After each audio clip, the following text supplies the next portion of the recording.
കേരളത്തിലെ BJPയിലേക്കാണ്. കേരളത്തിലെ തെരഞ്ഞെടുപ്പ് കഴിഞ്ഞു. തെരഞ്ഞെടുപ്പുമായിട്ട് ബന്ധപ്പെട്ട് BJP ഇപ്പം വരുന്ന വാർത്തകൾ ഭയങ്കര കൗതുകകരവുമാണ്.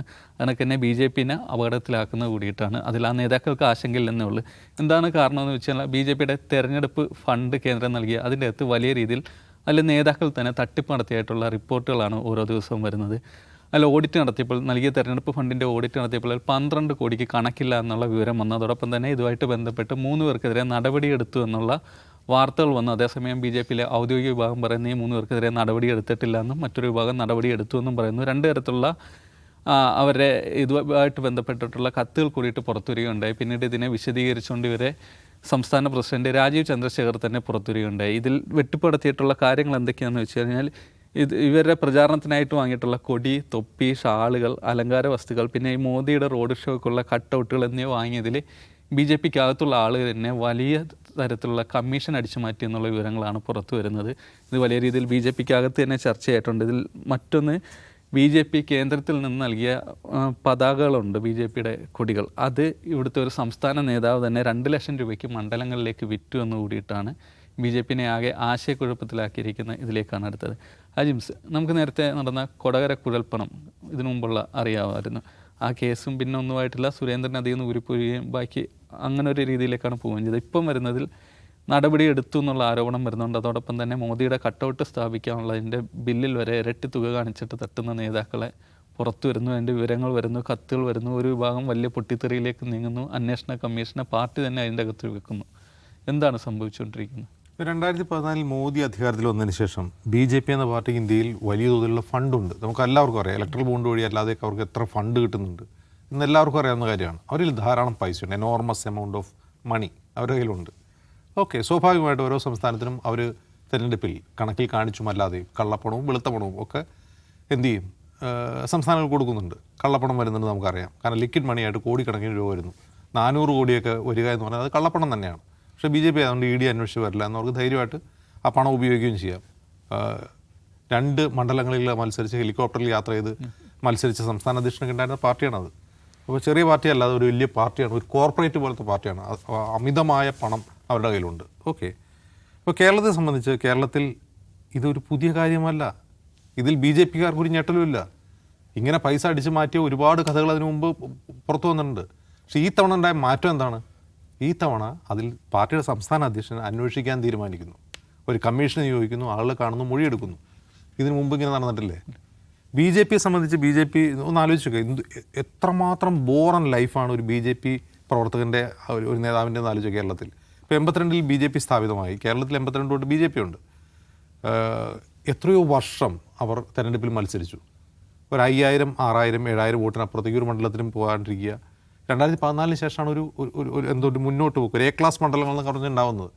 എന്നിട്ടും അങ്ങനെ കാര്യമായിട്ട് ജയിക്കാം. നേമത്ത് ഒരു പ്രാവശ്യം ജയിച്ചു, ഇപ്പോൾ ഒരു 3 ജയിച്ചു. അപ്പോൾ മറ്റ് സംസ്ഥാനങ്ങളിലെല്ലായിടത്തും അധികാരം പിടിച്ചെടുക്കുന്നു. ത്രിപുരയിൽ, ബംഗാളിൽ എല്ലായിടത്തും അധികാരം പിടിച്ചെടുക്കുമ്പോൾ കേരളത്തിൽ മാത്രം ഒരു സാധ്യതയുമില്ല, ഒരു തരത്തിലുള്ള സാധ്യതയുമില്ല. അവരെ സംബന്ധിച്ച് അധികാരത്തിൽ വരാനൊരു സാധ്യതയില്ല. അപ്പോൾ BJP പ്രവർത്തിച്ച പിന്നെ എന്താവുന്ന നേട്ടം എന്താണ്? അധികാരത്തിന് വേണ്ടിയാണല്ലോ രാഷ്ട്രീയത്തിൽ പ്രവർത്തിക്കുക. പിന്നെ പൈസ ഉണ്ടാക്കുക, വേറൊരു ലക്ഷ്യമില്ല. അപ്പോൾ പൈസ ഉണ്ടാക്കാനുള്ള ഏറ്റവും നല്ല മാർഗ്ഗം എന്താണ്? 2014 ശേഷം ഇഷ്ടംപോലെ പണം വരുന്നു, അത് അടിച്ചു മാറ്റുക എന്നുള്ളതല്ലാതെ വേറെ ഒരു ലക്ഷ്യവും ഇവിടുത്തെ നേതാക്കൾക്കോ പ്രവർത്തകർക്കോ ഇല്ല. ഇപ്പോൾ എല്ലാ പ്രവർത്തകർക്കും വീതം കിട്ടുന്നുണ്ടോ എന്ന് ചോദിച്ചാൽ കിട്ടുന്നുണ്ടാവില്ല. മിടുക്കന്മാർക്ക് കിട്ടുന്നുണ്ട്, മിടുക്കന്മാരായ നേതാക്കന്മാർക്ക് കിട്ടുന്നുണ്ട്. അതാണ് അതിൻ്റെ യാഥാർത്ഥ്യം. ഇത് യാഥാർത്ഥ്യമാണ്, എല്ലാവർക്കും അറിയാം. BJPക്കും അറിയാം, BJP നേതാക്കന്മാർക്കും അറിയാം, പൊതുജനത്തിനും അറിയാം. അതുകൊണ്ടാണ് BJPയിലും സംഘപരിവാർ ആൾക്കാർ തന്നെ ഇതിനെ KJP എന്ന് വിളിക്കുന്നത്. കേരളത്തിലെ സവിശേഷമായ സാഹചര്യത്തിൽ പ്രവർത്തിക്കുന്ന ഒരു BJP ആണത്. കാരണം ഒരിക്കലും അധികാരത്തിൽ വരാനുള്ള സാധ്യതയില്ല എന്നറിഞ്ഞുകൊണ്ട് പ്രവർത്തിക്കുക, പൈസ ഉണ്ടാക്കുക, ഒത്തുതീർപ്പ് നടത്തുക, വോട്ട് മറിക്കുക, വോട്ട് വിൽക്കുക, ഇതൊക്കെയാണ് അവരുടെ പണി. ഓക്കെ, പക്ഷേ ഈ തവണത്തെ പ്രത്യേകത എന്താണെന്ന് വെച്ചാൽ രാജീവ് ചന്ദ്രശേഖർ എന്ന് പറയുന്നത് ഒരു KJPക്കാരനല്ല. രാജീവ് ചന്ദ്രശേഖർ ഒരു KJPക്കാരനല്ല എന്നതുപോലെ തന്നെ അദ്ദേഹം ഒരു RSSകാരനുമല്ല. RSSലൂടെ വളർന്നു വന്ന ഒരു നേതാവല്ല അദ്ദേഹം എന്താണ്? അദ്ദേഹം ഒരു ബിസിനസ്മാനാണ്. അമ്മായിയപ്പനെതിരെ ഒരു ഡിസ്പ്യൂട്ടൊക്കെ ഉണ്ടായിരുന്നു, കുറേ പൈസ ഉണ്ടാക്കി. ആ പൈസ കൊണ്ട് അദ്ദേഹം ഒരു രാജ്യസഭാ സീറ്റ് കർണാടകയിൽ വാങ്ങി. JDSൻ്റെ സീറ്റാണ് വാങ്ങിയത്, കാശ് കൊടുത്ത് വാങ്ങിയ സീറ്റാണ്. രാജ്യസഭ MP ആയി. രാജ്യസഭ MP ആകുമ്പോൾ നോക്കുമ്പോൾ മോദിയാണ് അധികാരത്തിൽ. അദ്ദേഹം BJPയിലേക്ക് ചാഞ്ഞു. അദ്ദേഹം കേന്ദ്രമന്ത്രിയായി. അങ്ങനെ അമിത്ഷായുടെയും മോദിയുടെയും ഗുഡ് ബുക്കിൽ വന്നു. ഗുഡ് ബുക്കിൽ വന്നിരിക്കെ അദ്ദേഹം എഡ്യൂക്കേറ്റഡ് ആണ്, ഒരു കോർപ്പറേറ്റ് സ്ഥാപനം നടത്തി പരിചയമുള്ള ഒരാളാണ്. അപ്പോൾ അദ്ദേഹത്തിൻ്റെ മാതൃ സംസ്ഥാനമായ കേരളത്തിലെ സംസ്ഥാന അധ്യക്ഷനായി നിയോഗിക്കുന്നു. അങ്ങനെ നിയോഗിക്കുന്നതിൽ തന്നെ ഒരു പൊളിറ്റിക്സ് ഉണ്ട്. കാരണം ഇതിനു മുമ്പുള്ള സംസ്ഥാന അധ്യക്ഷന്മാർ എന്താണ് ഇവിടെ ചെയ്തുകൊണ്ടിരുന്നതെന്ന് അമിത്ഷായ്ക്ക് നന്നായിട്ട് അറിയാം. അപ്പോൾ അതിനൊരു മാറ്റം വരാൻ വേണ്ടിയാണ് രാജീവ് ചന്ദ്രശേഖറിനെ വിടുന്നത്. പക്ഷെ അദ്ദേഹം വന്നിറങ്ങുമ്പോൾ തന്നെ എന്താണ്, അദ്ദേഹത്തിന് മലയാളം വൃത്തിയായിട്ട് സംസാരിക്കാൻ അറിയില്ല. ഒന്ന് കേരളത്തിൻ്റെ ഒരു പൊളിറ്റിക്കൽ ബാക്ക്ഗ്രൗണ്ട് അദ്ദേഹത്തിന് അറിയില്ല. ഇവിടുത്തെ ആളുകളോട് എങ്ങനെ കമ്മ്യൂണിക്കേറ്റ് ചെയ്യണമെന്ന് അറിയില്ല. അദ്ദേഹം അതിന് പല ആളുകളെയും ആശ്രയിച്ചു. അതിൽ അദ്ദേഹത്തിന് പഴച്ചു പോയൊരു കാര്യം, പ്രതീഷ് വിശ്വനാഥൻ എന്ന് പറയുന്ന തീവ്ര ഹിന്ദുത്വവാദിയായ ഒരാളെ, ഒരു ആർഎസ്സുകാരനെ കൂടെ കൂട്ടിയെന്നുള്ളതാണ്. അദ്ദേഹം വന്നിറങ്ങി, അദ്ദേഹം സംസ്ഥാന അധ്യക്ഷനാവുന്നതിന് മുമ്പാണെന്ന് തോന്നുന്നു, അദ്ദേഹം ഒരു വാർത്താ സമ്മേളനം നടത്തി മറ്റേ കളമശ്ശേരി ബോംബ് സംഭവത്തെ പറ്റി ഒരു വിഷമൊമ്പിക്കുന്ന പ്രസ്താവന നടത്തി. പിണറായി വിജയൻ, അന്നത്തെ മുഖ്യമന്ത്രി പിണറായി വിജയൻ അതിനെതിരെ അതിശക്തമായി ആഞ്ഞടിച്ചു. അതിനുശേഷം അദ്ദേഹം ആ കാര്യത്തിൽ ശ്രദ്ധിക്കുന്നുണ്ട്. ഈ പ്രതീഷ് വിശ്വനാഥനെ കൂടെ കൊണ്ട് നടക്കുന്നില്ല. രണ്ട്, വർഗീയത പറയാതിരിക്കാനും അദ്ദേഹം ശ്രമിക്കുന്നു. പരമാവധി സമന്വയത്തിൻ്റെ ഒരു ഭാഷയും സൗമ്യതയുടെ ഒരു ഭാഷയും അദ്ദേഹം ഉപയോഗിക്കുന്നുണ്ട്. വികസിത് കേരളം, അപകടം പൊളിറ്റിക്സ് പോലുള്ള കോമഡികളൊക്കെയാണ് അദ്ദേഹം അടിക്കുന്നത്. ഓക്കെ, നല്ലതാണ്. അദ്ദേഹത്തിന് പണം ആവശ്യമില്ല. അദ്ദേഹത്തിന് അമിത്ഷായുടെയും മോദിയുടെയും കൊടുത്തുകൊണ്ട ഫണ്ടിൽ നിന്ന് ഒരു പൈസ അദ്ദേഹത്തിന് ആവശ്യമില്ല. അതിൻ്റെ ഇഷ്ടം പോലെ കാശുണ്ട്. അദ്ദേഹം BPL വിറ്റ് തന്നെ 7,000 കോടിക്കാണ്. അത് മൊത്തം വെഞ്ചർ ക്യാപിറ്റൽ കമ്പനികളിലാണ് അദ്ദേഹം നിക്ഷേപിച്ചത്. അങ്ങനെ നിക്ഷേപിച്ചത് അതിപ്പോൾ എത്രയോ മടങ്ങ് ഇരട്ടിയായിട്ടുണ്ടാവും അദ്ദേഹത്തിൻ്റെ സമ്പാദ്യം. ഒരു പൈസ മോദിയുടെ അമിത്ഷായുടെ ആവശ്യമില്ല. അപ്പോൾ അദ്ദേഹം ചെയ്യുന്നത് എന്താണ്, ഈ കള്ളത്തരം പൊളിക്കാൻ വേണ്ടി അദ്ദേഹം കമ്മീഷൻ വെച്ചു കണ്ടുപിടിക്കുകയാണ് ചെയ്യുന്നത്. ഇതിലെ രസകരമായ കാര്യം എന്ന് വെച്ചാൽ നാണം കെട്ട കൊള്ളയാണ് പുറത്തു വരുന്ന വാർത്തകൾ. അതായത് BJP കേന്ദ്ര നേതൃത്വം ഫ്രീ ആയിട്ട് കൊടുത്ത കൊടി അതിന് ബില്ലടിച്ച് കാശടിച്ച് മാറ്റിയിരിക്കുന്നു. അവിടെ ഫ്രീ ആയിട്ട് കൊടുത്തിട്ട് കൂടിയാണ്. അത് എങ്ങനെ കക്കാം, 8 ലക്ഷം, 8 നിനക്കും 8 എനിക്കും എന്നൊക്കെ പറഞ്ഞ് ശബ്ദരേഖ പുറത്തു വരുന്നുണ്ട്. അപ്പോൾ നേരത്തെ ഉന്നതതല നേതാക്കന്മാർ നടത്തിയിരുന്ന കൊള്ള ഇപ്പോൾ തൊട്ട് 2ാം ലെയറിൽ 3ാം ലെയറിൽ നേതാക്കന്മാർ നടത്തുന്നു. കിട്ടുന്ന കാശ് അടിച്ചു മാറ്റുക. അല്ലാതെ ഒരു കാലത്തും കേരളത്തിൽ അവർ അധികാരത്തിൽ വരാൻ പോകുന്നില്ല എന്ന് അവർക്ക് നന്നായിട്ട് അറിയാം. കാശുണ്ടാക്കാൻ പറ്റിയ ഏറ്റവും നല്ല സമയമാണ്. 2014 മുതൽ ആ കൊള്ള നിർബാധം തുടരുന്നു. കുറേ പേർക്ക് കാശ് കിട്ടുന്നു, കുറേ പേര് കാശ് കിട്ടാതെ ഭാരത് മാതാ കീ ജയ് എന്ന് ചങ്കുപൊട്ടി വിളിച്ച് അലറി വിളിക്കുന്നു എന്ന് മാത്രമേ വ്യത്യാസമുള്ളൂ. നിഷാദ്, ഇതിൽ നടന്ന ഈ കൊള്ളകളുടെ കുറച്ച് വിവരങ്ങൾ പറയാം. 200 കാറുകൾ വാടകയ്ക്ക് എടുത്തിട്ട് ട്രിപ്പ് ഓടാതെ പണം തട്ടിയെന്ന് പറയുന്നുണ്ട്. ഹെലികോപ്റ്ററുകൾ 136 മണിക്കൂർ പറക്കാൻ വേണ്ടിയിട്ട് കരാറെടുത്തിട്ട് പറന്ന 42 മണിക്കൂറാണ്. പിന്നെ മോദിയുടെ റോഡ് ഷോയ്ക്കുള്ള കട്ടൗട്ടുകൾ 8 ലക്ഷമാണ് ബില്ല്, 16 ലക്ഷമാക്കിയിട്ട് തട്ടിപ്പിക്കുക എന്ന് പറയുന്നത്. അത് കണക്ക് തന്നെ നേതാക്കൾക്ക് താമസിക്കാനായിട്ട് ധാരാളം റൂമുകൾ ബുക്ക് ചെയ്തിട്ട് അതിൻ്റെ ബില്ലുകൾ കൊടുക്കുക. ഈ നാട്ടിൽ നടക്കുന്ന സാധാരണ തട്ടിപ്പുകളിൽ ആളുകൾ പ്രയോഗിക്കുന്ന ബുദ്ധിയൊക്കെ BJPയുടെ നേതാക്കൾ ഇവിടെ പ്രയോഗിച്ചിട്ടുണ്ട്. ഈ ഒരു തെരഞ്ഞെടുപ്പിൽ എന്നാൽ ജയിക്കില്ല, പരമാവധി പൈസ വാരാം എന്നുള്ളൊരു ചിന്ത തന്നെ താഴെത്തട്ടിലുണ്ടായി. പക്ഷേ ഇതിൽ രാജീവ് ചന്ദ്രശേഖറിനെ എതിർക്കുന്ന ഒരാൾക്കാരാണോ, അത് കണക്ക് ഈ തട്ടിപ്പിന് കൂട്ടേക്കുന്ന ആൾക്കാരാണോ BJPക്കുള്ളിൽ കൂടുതലുള്ളത്? അത് BJP ഈ കേസിനകത്ത് അന്വേഷണം നടത്തി ഈ തട്ടിപ്പ് അല്ലെങ്കിൽ സാമ്പത്തികമായി ക്രമക്കേട് നടത്തുന്ന മുഴുവൻ ആളുകളെയും മുഖം നോക്കാതെ പിടികൂടി അകത്താക്കി കളയുമെന്ന് സിഗേഷന് തോന്നുന്നുണ്ടോ? ഇല്ല, ഒന്നും നടക്കാൻ പോകുന്നില്ല. കാരണം BJPയുടെ കേന്ദ്ര നേതൃത്വത്തിൽ ഇരിക്കുന്ന ആൾക്കാർക്കറിയാം പൈസ എന്ന് പറഞ്ഞാൽ നമ്മളും മര്യാദയ്ക്കല്ല കൈകാര്യം ചെയ്യുന്നത്, അവന്മാരും മര്യാദയ്ക്കല്ല കൈകാര്യം ചെയ്തിട്ടുള്ളത് എന്നറിയാം. BJPയുടെ കേന്ദ്ര നേതൃത്വം എന്താണ്, കൃത്യമായിട്ട് കണക്കും ഓഡിറ്റും പരിപാടിയും എല്ലാം ഉള്ള ഒരു സംവിധാനമാണോ? കോടിക്കണക്കിന് രൂപയായിട്ട് അമ്മാനമാടുന്ന ഒരു സംവിധാനമാണ് BJPയുടെ കേന്ദ്ര നേതൃത്വം. ഇലക്ട്രൽ ബോണ്ട് വഴി എത്ര കോടിയാണ് ഉണ്ടാക്കിയത്, ഏതെല്ലാം ഷെയ്ഡി കമ്പനികളിൽ നിന്ന് എത്ര കോടി വാങ്ങിയെടുത്തു. അവരും ഇങ്ങനെയാണ് ഉണ്ടാക്കുന്ന പൈസ. അവരെന്തിനെല്ലാം ചിലവാക്കുന്നു, ആരെയെല്ലാം MLA-മാരെ വാങ്ങിക്കാൻ, MP-മാരെ വാങ്ങിക്കാൻ, ഇൻസ്റ്റിറ്റ്യൂഷൻസിനെ വാങ്ങിക്കാൻ, പ്രധാനപ്പെട്ട ആൾക്കാരെല്ലാം തിരിമറികൾ നടത്താൻ എത്ര കോടി എവിടെല്ലാം ഇറക്കുന്നു. അവർക്ക് ഇവിടെ കേരളം പോലൊരു സ്ഥലത്ത് കൊടുത്തതിനകത്തുനിന്ന് 10-25 ലക്ഷം ഏതോ ഒരു ലോക്കൽ നേതാവ് തട്ടി പഠിപ്പിക്കണം, അഴിമതി വിരുദ്ധത അവനെ പഠിപ്പിക്കണം എന്നൊന്നും അവർക്കില്ല. രാജീവ് ചന്ദ്രശേഖർ അന്വേഷണം പ്രഖ്യാപിച്ചിരിക്കുകയാണ്. അതിൽ 3rd ലെയറിലോ മറ്റോ ഉള്ള ഏതോ 2-3 നേതാക്കന്മാർ ചിലപ്പോൾ പിടിക്കുകയോ പറഞ്ഞു വിടുകയോ ചെയ്യും. ആ അന്വേഷണം എവിടെയൊക്കെ പോകേണ്ടതാണ് പോവുകയാണെങ്കിൽ. ഇപ്പം നേരത്തെ പറഞ്ഞ പോലെ ഈ BJPയുടെ സംസ്ഥാന നേതൃപദവി, സംസ്ഥാനത്തെ ഉന്നത പദവികളിൽ ഇരുന്നിട്ട് പൈസ ഉണ്ടാക്കാത്ത എത്ര പേരുണ്ട്? 50% എബോ ആൾക്കാരും പൈസ ഉണ്ടാക്കിയിട്ടുള്ള ആൾക്കാരാണ്.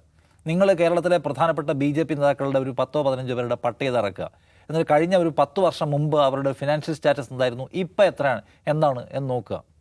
അന്ന് എത്ര വീടുണ്ടായിരുന്നു, ഇപ്പം എത്ര വീടുള്ളവരുണ്ട്, ഇപ്പോൾ അവരുടെ കയ്യിലുള്ള കാശ് എത്രയാണ്, ഇപ്പോൾ അവർ ഓടിക്കുന്ന വണ്ടി ഏതാണ്, പരിശോധിച്ച് നോക്ക്. ഈ പൈസയ്ക്ക് എവിടെ നിന്നാണ്? തെരഞ്ഞെടുപ്പ് നിൽക്കുക എന്ന് പറഞ്ഞാൽ എന്തിനാണ്? തെരഞ്ഞെടുപ്പിൽ നിൽക്കാൻ തന്നെ ഇവർ ബഹളം വയ്ക്കുന്നതിനാണ്. തെരഞ്ഞെടുപ്പിൽ നിന്നാൽ 2 ഗുണം. ഒന്ന്, മോളിൽ നിന്ന് പൈസ വരും. ആ തെരഞ്ഞെടുപ്പ് നിൽക്കുമ്പം C ക്ലാസ്, B ക്ലാസ് മണ്ഡലം, A ക്ലാസ്, C ക്ലാസ് മണ്ഡലമാണെങ്കിൽ നിങ്ങൾക്ക് എവിടെ മത്സരിച്ചത് പോലും ആരും ചോദിക്കത്തില്ല, ആരും അന്വേഷിക്കാൻ പറ്റത്തില്ല. ഒരു തെരഞ്ഞെടുപ്പിൽ പരാജയപ്പെടുന്നതിനെക്കുറിച്ച് അന്വേഷണം പോലും ഉണ്ടാകത്തില്ല. എന്നാൽ ഓൾറെഡി പൈസ കിട്ടുകയും ചെയ്യും. ആ പൈസയൊക്കെ ചിലവാക്കിയോ പോസ്റ്റർ ഒട്ടിച്ചോ ഒന്നും പോലും ആരും നോക്കില്ല. കാരണം C ക്ലാസ് മണ്ഡലത്തിൽ നമ്മൾ ജയിക്കാൻ സാധ്യതയില്ല. അതുകൊണ്ട് 5-10 ഫ്ലെക്സ് വെച്ച് ബാക്കി പൈസ മുഴുവൻ പോക്കറ്റിലിടാം. രണ്ടാമത്തെ കാര്യം എന്താണ്, BJPയുടെ കാൻഡിഡേറ്റ് മത്സരിക്കുമ്പോൾ ആ മണ്ഡലം മുഴുവൻ BJPക്കാർ പിരിക്കും. ആരാ പൈസ കൊടുക്കാത്തത്? ഏതെങ്കിലും ബിസിനസ്സുകാരൻ പൈസ കൊടുക്കാതിരിക്കും? ഇപ്പോൾ കഴിഞ്ഞ തെരഞ്ഞെടുപ്പ് കാലത്ത് കേരളത്തിലെ ഒരു പ്രധാനപ്പെട്ട ജ്വല്ലറി ഗ്രൂപ്പ് BJPയുടെ ഓരോ സ്ഥാനാർത്ഥിക്കും ചെറുതല്ലാത്ത ലക്ഷങ്ങൾ, എല്ലാത്തിനും ഒരേ നമ്പറായിരുന്നു, എല്ലാവർക്കും കൊടുത്തിട്ടുണ്ട്. അതിൽ ചില ആളുകൾ അത് തെരഞ്ഞെടുപ്പ് കമ്മിറ്റിയെ ഏൽപ്പിച്ചു. കമ്മിറ്റി ഏൽപ്പിക്കേണ്ട കാര്യം എന്താണെന്ന് ചോദിച്ച് അത് പോക്കറ്റിട്ട ആൾക്കാരുണ്ട്. എല്ലാവരും കൊടുക്കും. കഴിഞ്ഞ ഒരു പ്രധാനപ്പെട്ട നേതാവിൻ്റെ പ്രധാനപ്പെട്ട പരിപാടികളിലൊന്നായി കേട്ടുകൊണ്ടിരുന്നത് NIA വരും, ദേശീയ ഏജൻസി വരും എന്നൊക്കെ പറഞ്ഞ് കേരളത്തിലെ പ്രധാനപ്പെട്ട പൈസക്കാരായിട്ടുള്ള ആൾക്കാർ അല്ലെങ്കിൽ ജ്വല്ലറി ഗ്രൂപ്പുകൾ അവിടെ നിന്നൊക്കെ പൈസ വരികയാണ്. അതുകൂടാതെ തെരഞ്ഞെടുപ്പ് കാലത്ത് ഡൽഹിയിൽ നിന്ന് വരുന്ന പൈസ, അതിൻ്റെ കൂടെ നാട്ടിൽ പിരിച്ചെടുക്കുന്ന പൈസ, നിനക്ക് എവിടെ കണക്ക്? ആരോട് ചോദിക്കാൻ? എൻ്റെ പൈസ എൻ്റെ മണ്ഡലത്തിൽ ഞാൻ മത്സരിക്കുന്നു, ആ പൈസയുടെ കണക്ക് എനിക്ക് ആരും ചോദിക്കാനൊന്നും പോകുന്നില്ല. A ക്ലാസ് മണ്ഡലങ്ങളിൽ മാത്രമാണ് ശരിക്കും വോട്ട് വില ഷിഫ്റ്റ് ഉണ്ടായിട്ടുണ്ടോ, അല്ലെങ്കിൽ പ്രചാരണത്തിൽ നിന്ന് കുഴപ്പമുണ്ടായിട്ടുണ്ടോ, അല്ലെങ്കിൽ പൈസയുടെ കാര്യം എന്തായെന്നുള്ള ഡിസ്കഷൻ പോലും നടക്കുക. ഇപ്പോൾ കഴിഞ്ഞ തവണ കൊടകര കുഴൽപ്പണം കള്ളപ്പണം ഉണ്ടായപ്പോൾ ഒരു BJP നേതാവിനോട് സംസാരിക്കുമ്പോൾ അദ്ദേഹം പറഞ്ഞു ഇത്രയും പൈസ കേരളത്തിൽ വരാറുണ്ടായിരുന്നു എന്നറിയുന്ന ഒരു സംസ്ഥാന നേതാവായിട്ടുള്ള കക്ഷി, കുറച്ച് സീനിയർ കക്ഷി, പുള്ളി പറയാണ് ഇത്രയും പൈസ കേരളത്തിൽ വരുന്നെന്നും അതിൻ്റെ ഇടപാടുകൾ നടക്കുന്നു അറിയുന്നത് തന്നെ ഇപ്പോഴാണ്. കോടിക്കണക്കിന് രൂപ വരുന്നു. അങ്ങനെ കിട്ടാത്ത ഒരുപാട് മനുഷ്യരുണ്ട്, അവർക്ക് അതിനെക്കുറിച്ച് അറിയത്തുമില്ല. ഇത്രയും കാശിൻ്റെ ഇടപാട് നടക്കുന്നുണ്ട് എന്നറിയില്ല. മൊത്തം ടൈറ്റാണ് എന്ന് പറഞ്ഞിട്ടില്ല. സ്ഥാനാർത്ഥി തന്നെ പറയും കംപ്ലീറ്റ് ടൈറ്റാണ്, ഇത്തവണ നിങ്ങളെല്ലാം ഒന്ന് ഉഷാറായി നിൽക്കണമെന്ന്. കോടിക്കണക്കിന് രൂപ വന്നുകൊണ്ടിരിക്കുകയായിരിക്കും. അപ്പോൾ BJPയെ സംബന്ധിച്ച് ദേശീയ തലത്തിലോ സംസ്ഥാന തലത്തിലോ അങ്ങനെ ഒരു ഫിനാൻഷ്യൽ എത്തിക്സ് എന്ന് പറയുന്ന പരിപാടിയില്ല. അതുകൊണ്ട് ഈ അന്വേഷണം ഏതെങ്കിലും ചെല്ലുകയാണെങ്കിൽ പ്രധാനികളിലേക്ക് ചെല്ലേണ്ട തരത്തിലുള്ള ഇടപാടിൽ നടന്നിട്ടുണ്ട്. കൊടകര മുതൽ ഇങ്ങോട്ട് എടുക്കണം, അത് അന്വേഷിക്കാൻ ചന്ദ്രശേഖരനോട് പറ്റുമോ? ഇല്ല. കൊടകര കള്ളപ്പണ കേസ് എന്ന് വെച്ചാൽ മുകളിൽ നിന്ന് അമിത്ഷായുടെ ടീം കൊടുത്തുവിട്ട പൈസ അടിച്ചു മാറ്റി അതിനകത്ത് BJPക്കാർ തന്നെ പ്രവർത്തിച്ചു എന്നുള്ളതാണല്ലോ. ആ കേസ് അന്വേഷിക്കാനായിട്ട് തീരുമാനിച്ചാൽ ഈ പൈസയൊക്കെ എവിടുന്ന വന്ന് അന്വേഷിക്കണ്ടേ? രാജീവ് ചന്ദ്രശേഖർ മാത്രം അന്വേഷിച്ചാൽ പോരല്ലോ, സ്റ്റേറ്റ് ഏജൻസി അന്വേഷിക്കണ്ടേ ഈ പൈസയൊക്കെ എവിടുന്ന വരുന്നത്? അങ്ങനെ അന്വേഷിച്ചാൽ ഒന്നാമത്തെ ഉത്തരം എന്താണ്? ഇത് കള്ളപ്പണമാണ്, കണക്കില്ലാത്ത പൈസയാണ്. ആ പൈസയുടെ സോഴ്സ് തേടിപ്പോയാൽ എങ്ങോട്ട് ചെല്ലും? അപ്പോൾ ഈ കൊടകര കള്ളപ്പണ കേസ് അന്വേഷിച്ചപ്പോൾ പോലീസ് അന്വേഷിച്ചു, ഇത് മണി ലോണ്ടറിംഗ് ഉണ്ട്, ED അന്വേഷിക്കേണ്ട കേസാണെന്ന് പോലീസ് എഴുതി കൊടുത്തപ്പോൾ ഹൈക്കോടതി ചോദിച്ചു ED അന്വേഷിക്കുന്നില്ല എന്ന്. അപ്പോൾ ED അടുത്ത വെള്ളിയാഴ്ച ആട്ടെ എന്ന് പറഞ്ഞു. അത് പലതവണ വെച്ച് വൈകിച്ചു. 3 തവണ ഹൈക്കോടതി ചോദിച്ചിട്ടാണ് കേസ് എടുക്കാൻ തയ്യാറായത്. ആ കേസും കൊണ്ട് പോയിട്ട് പിന്നെ കുറേ നാളത് വെച്ചുകൊണ്ടിരുന്നിട്ട് അവസാനം കൊണ്ടുവന്ന് കൊടുത്ത റിപ്പോർട്ട് എന്തായിരുന്നു? ഞങ്ങൾ അന്വേഷിക്കേണ്ട കേസല്ല, ഇൻകം ടാക്സുകാർ അന്വേഷിക്കേണ്ട കേസാണെന്ന് പറഞ്ഞു. ഈ ഇന്ത്യയിലെ സകല വള്ളിയും പിടിക്കുന്ന ഏജൻസിയായ ED പറയാണ് ഇൻകം ടാക്സ് ആണ് ഇത് പരിശോധിക്കുന്നത്, അവർ പരിശോധിച്ച് നോക്കിയിട്ട് വല്ലതും പറയട്ടെ എന്ന് വെച്ചാൽ അത് അന്വേഷിക്കാൻ മുകളിലിരിക്കുന്ന ബോസ് ആലോചിച്ചിട്ടില്ല. BJP കളത്തിലിറക്കുന്ന പൈസയെക്കുറിച്ച് ഒരു ഇൻവെസ്റ്റിഗേഷൻ നടക്കാൻ പോകുന്നില്ല. ഇതിപ്പോൾ ഞാൻ ചോദിച്ചാൽ സംഗതി മുഴുവൻ പുറത്തായി, ഓഡിയോ ക്ലിപ്പുകൾ പുറത്തു വന്നു, അല്ലെങ്കിൽ വിവരങ്ങൾ പുറത്തു വന്നു, കോടിക്കണക്കിന് രൂപ ബാഗിൽ വെച്ചിട്ട് ഫോട്ടോ പബ്ലിഷ് ചെയ്യുന്ന ആളുടെ കാര്യം പുറത്തുവിടുന്ന തെരഞ്ഞെടുപ്പ് ആസൂത്രകനെ നമ്മൾ കണ്ടു. അപ്പോൾ അതിൻ്റെ കുറേ ഡീറ്റെയിൽസ് ഇപ്പോൾ തിരുവനന്തപുരത്ത് നിന്ന് വിജിൻ റിപ്പോർട്ട് ചെയ്യുന്നുണ്ട്. അപ്പോൾ അത് പുറത്തു വന്നതോടുകൂടി എന്തെങ്കിലും ഒന്ന് ഇൻവെസ്റ്റിഗേറ്റ് ചെയ്യുന്നു, അന്വേഷിക്കുന്നൊക്കെയുള്ളൊരു പ്രതീതി ഉണ്ടാക്കേണ്ട ആവശ്യമുള്ളതുകൊണ്ട് അവർ ഇൻവെസ്റ്റിഗേറ്റ് ചെയ്യുമെന്ന് പറയാണ്. ഒന്നോടെ ചെറിയ ആൾക്കാർ ചിലപ്പോൾ പിടിക്കുമായിരിക്കും, അവരെ പറഞ്ഞു വിടുകയും ചെയ്യുമായിരിക്കും. അല്ലാതെ ഇതിൻ്റെ മൂലകാരണത്തിലേക്ക് പോകാൻ ഒരിക്കലും BJPക്ക് പറ്റില്ല. രാജീവ് ചന്ദ്രശേഖരനിൽ കുറച്ച് പൈസ ഉണ്ടാവും, ആ പൈസ വെച്ചിട്ട് അദ്ദേഹത്തിന് പൈസ ആവശ്യമില്ലായിരിക്കും. പക്ഷേ പൈസ ആവശ്യമുള്ള ഒരുപാട് പേർ ഈ പാർട്ടിയിൽ ഉണ്ടായിപ്പോയി. അവർക്ക് അധികാരം വേണ്ട. നേരത്തെ നമ്മൾ KJP എന്ന് വിളിക്കുന്നതാണ്, അവർക്ക് പൈസ മതി.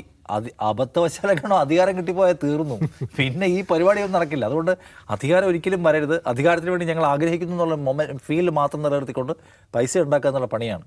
അതുകൊണ്ട് BJPയിലെ പ്രധാനപ്പെട്ട ആളുകൾ പലരും പദവിയിൽ നിന്ന് ഞങ്ങൾ മാറ്റപ്പെട്ടല്ലോ എന്ന നിരാശയുള്ളവരല്ല. അത് ഞങ്ങൾ ആവശ്യത്തിന് കാശുണ്ടാക്കി കഴിഞ്ഞവരാണ്. ഇനി അടുത്ത ചാൻസ് മറ്റുള്ളവർക്ക് കൊടുക്കണ്ടേ എന്ന മൂഡിലുള്ളവരാണ്. അതുകൊണ്ട് അങ്ങനെ വാശി പിടിക്കുന്ന ആൾക്കാരുണ്ട്, മാറ്റരുത്. അതിന്റെ പേരിലാണല്ലോ സന്ദീപ് വാര്യർ പാർട്ടി വിട്ടു പോയത്. യെസ്.